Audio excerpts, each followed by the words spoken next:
ہمیشہ ایسے دیکھا گیا کہ گھر کے باہر 2 پولیس والے جاتے تھے اور ہر مہینے میں 2 دفعہ ڈرامہ کر کے واپس آ جاتے تھے.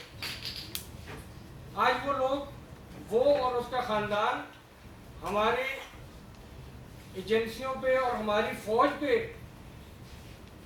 باتیں کرتے ہیں.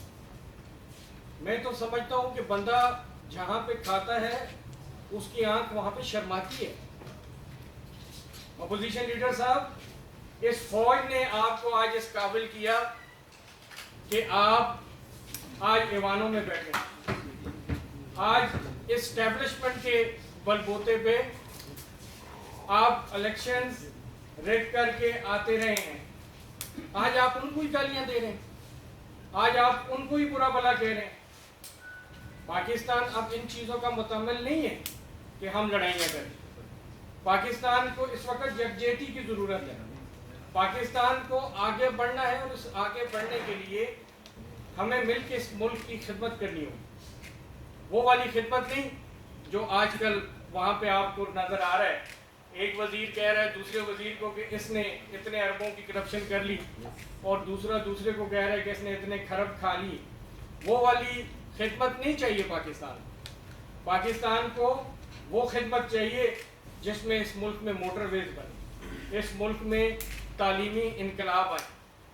وہ والی خدمت نہیں چاہیے کہ ہماری 11 سے زیادہ یونیورسٹیاں آپ بند کر دیں. ہم نوجوانوں نے تو اس پاکستان کا جو خواب دیکھا ہے، وہ خواب یہ خواب تو نہیں تھا جو آج کل آپ لوگ کر رہے ہیں. میں سب سے سوال کرتا ہوں، آپ ذرا غور تو کریں کہ آج وہ کون لوگ ہیں جو بینیفیشری ہیں اس سب چیز کے.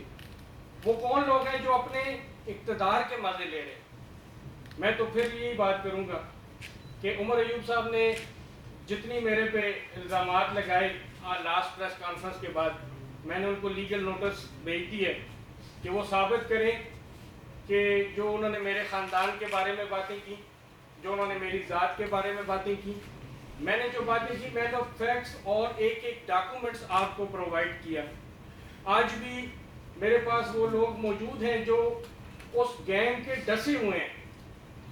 وہ چاہے جیٹس کمپنی کی شکل میں ہو، کہتے ہیں جی جیٹس کمپنی سے میرا ڈائریکٹ کوئی تعلق نہیں.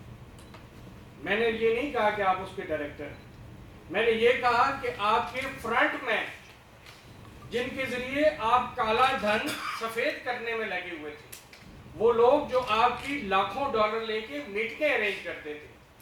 میں نے جتنی باتیں کی، میں نے ایک نجی چینل کے ایک پروگرام میں، وہ اتفاقاً 2 دن بعد آئے ہوئے تھے، تو بندے نے ہم سے، وہ اینکرز نے سوال کیا کہ آپ کے مخالف نے تو آپ پہ یہ باتیں کی، تو آگے سے اس کو کہتے ہیں کہ وہ تو ایز اے جوکر اس نے ایسے کیا ہے، وہ تو مجھے مبارکباد دی ہے. میں نے تو اپنے جواب میں بھی یہ لکھ کے دیا ہے کہ اس نے ٹویٹ کیا ہے کہ میں الیکشن جیت گیا ہوں.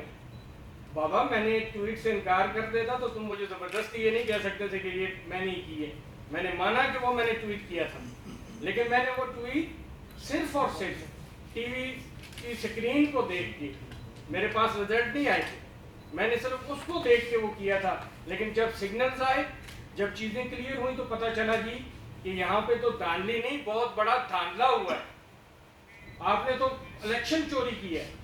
اور جب ممبرز الیکشن کمیشن نے یہ کہا کہ کیوں نہ آپ کو ڈی نوٹیفائی کر دیا جائے، تو آگے سے آپ نے ٹائم لے کے اور سٹے آرڈر کے پیچھے چھپ گئے. اگر آپ اتنے ہی انصاف پسند ہیں، اور اگر آپ کو ایسے ہی لگتا ہے کہ یہ فارم 47 کی جو آپ بار بار کہتے ہیں، آپ نے ایک الاپا ہوا ہے کہ بھئی یہ فارم 47 کی گورنمنٹ، فارم 47 کی گورنمنٹ، یہ ریزائن دے دیں، یہ چھوڑ دیں، یہ نئے الیکشن کروائیں، تو میں کہتا ہوں عمر ایوب صاحب، آپ پہلے اپنے گریبان میں جائیں. آپ پہ میں نے جو یہ باتیں کی ہیں، جو ایلیگیشن لگائے، اپنے آپ کو ایز اے اپوزیشن لیڈر چاہے اسمبلی فلور کے اوپر آ کے اپنے اور اپنے خاندان کا احتساب کے لیے پیش کریں، یا پھر اس میڈیا ہاؤس کے ذریعے جو کہ چوتھا ستون ہے اس ریاست کا، اس کے سامنے آ کے اپنے اور اپنے آباء و اجداد کی تفصیلات سامنے رکھیں.